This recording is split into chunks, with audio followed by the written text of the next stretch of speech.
valuable to you folks who are, as we can all tell, just very eager. Okay, if we can get started with Ms. Joan Brewster, she's for Public Health and Social Services from Grays Harbor County, Washington. Hello, everybody. I'm just as excited to be here as you are excited to jump into this. So here we go. I'm really, really looking forward to the next year. I wanted to talk about how I see the role of a coach or coach to me, some about leadership, and then some of the technical, topical areas that I think, I have some experience in that could be helpful. So I'm going to hit those technical areas really fast since you just outlined some of the things that I'm concerned about. And then I want to talk about the more meaningful parts of what this program is in my mind, which has to do with how to view leadership and what the role of the whole coaching setup can be. In areas, I've got way too much time invested in contracts, and so there's some expertise or advice on contracts. Also, personnel, dealing with the HR parts of our jobs, and especially in the tough budget times. I just went through an experience where in the past year I needed to reorganize my department and lay off 25% of my staff. Plenty of lessons there. Yeah, was there a question there? Okay. And then planning work that we're doing both internally in our organization, like strategic planning, but also the external planning we're doing with our communities and trying to engage our community more. I have particular interest in substance abuse and mental health. And even though they're not typically in the public health funding stream, they are the biggest public health problems in my community, and I'm interested in hearing more from others about that.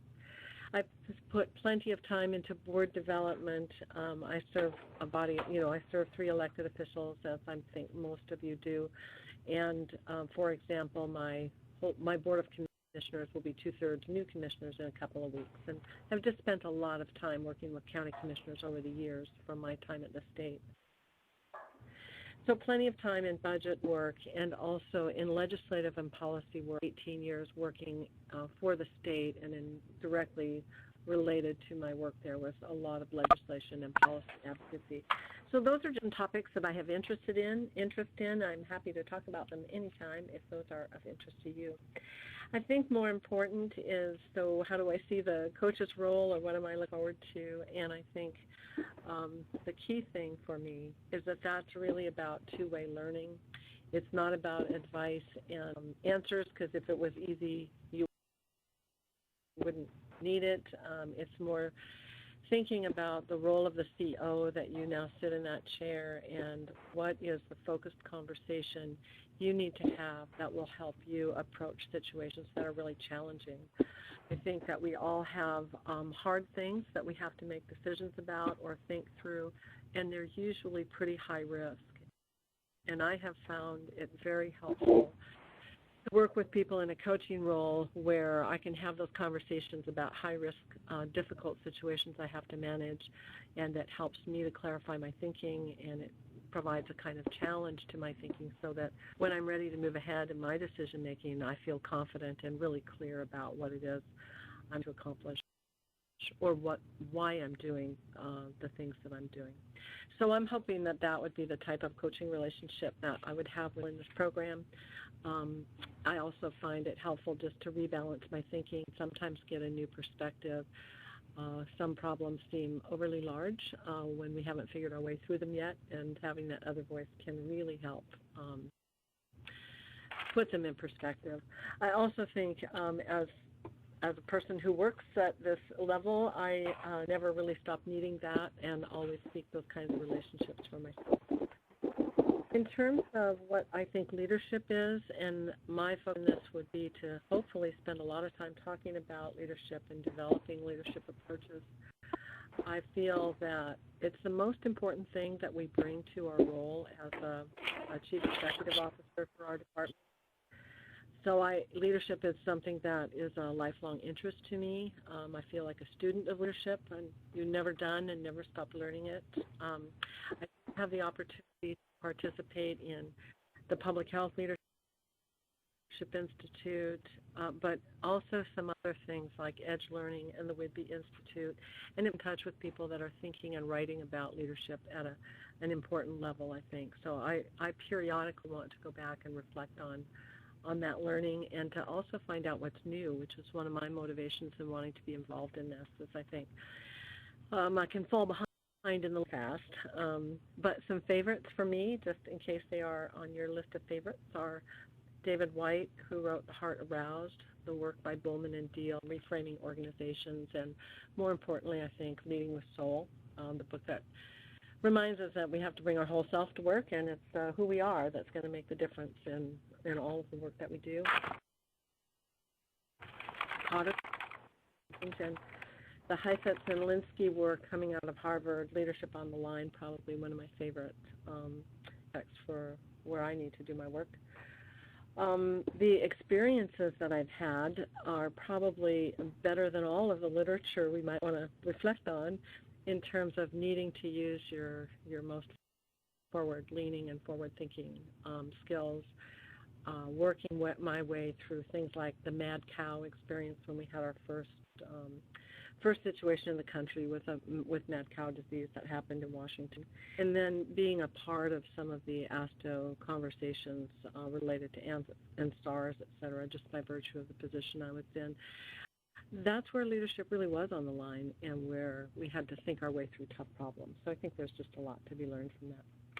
And I guess I'd wrap up. I've lost track of my time. I hope I'm within my 5 minutes here, just to say that my husband is a college president here, and I run the health department. We work in a small community, so we are intensely involved in community decision-making and looking for ways to practice generative leadership all the time. So that's sort of our dinner table conversation, and it makes the theory stuff all very real to us as we face the challenges of a resource-poor community and also a really vibrant, involved, engaged community. So, and one that, like everywhere, has lots of politics too. So anyway, that's a bit about me. Thanks for listening. All right, thank you so much, Joan. Before we go on to our next coach, let me just change the settings I meant to reduce the background noise. Sorry about that. So our next coach is Mr. Andre Fresco. He's an administrator of Yakima Health District in Washington. So go ahead, Mr. Fresco. Well, thank you. First of all, please call me Andre, and my apologies for not paying attention and jumping ahead and introducing myself. So it's great to be here. I can't tell you what a wonderful opportunity for me to be able to meet with you today. My background has been in the public service, working in social services or in healthcare, and I've worked at the federal, state, and local level, and also done international public health work. And the reason that I have chosen to spend the rest of my career at the local level is because I find it's really reflective of the kind of work I'm interested in doing. We are dealing every day with policy issues from the federal government, policy issues, and the difficulties inherent to operating local public health. And I find that both challenging and incredibly rewarding. And so I'd like to impart some of that to you if I'm able, and just share that I feel personally that there's no greater gift and no greater responsibility than serving others. Doing this work for me is about social justice, and I've spent my career working with people who had barriers to better health, who lived very unstable lives, and I feel responsible for them. And it's a privilege to go to work, to know that I'm working towards a goal that I feel socially and morally is worthwhile. So it's an incredibly valuable career, and I think it can be incredibly rewarding. Having said that, I also have dealt with the difficulties of tough environments, difficult financial circumstances, and frankly a lot of enfranchisement, because this is not easy work. And I recognize that. And I did not have a mentoring relationship when I was working my way up in public health. And I realize now that I made mistakes that could have been avoided, and also I would have enjoyed the camaraderie that comes with people that you trust and that you value and who have your best interests in their heart. So this, to me, is a really wonderful opportunity, and I want to thank you for taking the chance to be involved, because I think there could be no greater opportunity than learning from your peers. My interest is in creating a relationship with you as well as a coaching relationship. I learn a great deal from having the kinds of conversations that we're going to have. And one of the things that's interesting about public health is that it's often crisis-driven, whether that's a financial crisis or a public health epidemic. It doesn't often lend itself to having an opportunity to discuss what ifs. And so one of the things that I'd like to be able to do is to work on opportunities to value certain kinds of skills and value certain sorts of forethought that can help you as you work through the difficulties that we all do on a daily basis. My background's in public health for the last 6 years, but I've been working in the last 10 years with local health elected officials and public leaders. So working with county budgets and politics and so forth is familiar to me.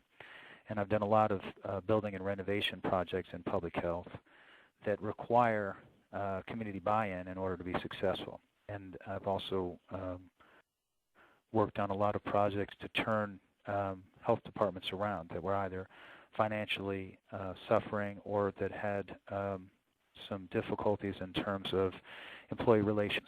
And so one of the things that I try to explain with all the staff that I work for is that my job is to serve them, and they in turn serve the public. So rather than having a top-down approach to this, I think of myself as looking to support them from the bottom up. My job is to help them help other people, and that'll be my opportunity and responsibility to work with you as well. So one of the things that I think would be important in a working relationship is to really focus on who and what we value in a community. What are the things that are valuable in terms of your colleagues and staff taking their time to work on? What are the things that you value in terms of your daily work? And what are the things that collectively we can do to improve our society? So those are the kinds of things that I believe are important. And while it sounds big picture, I think many of us would agree that what we're ultimately trying to do every day is to improve people's lives. That's basically what I do when I get up in the morning, is think about the things I can do to improve my colleagues' lives, to improve the lives of the public and the people we serve, and to improve the greater good. And it's just a privilege to do that kind of work day in and day out. And it's given me the kinds of opportunities like I'm facing today, new colleagues in other parts of the country that I'll be able to learn from. So thank you in advance for your involvement, and I look forward to meeting you in person.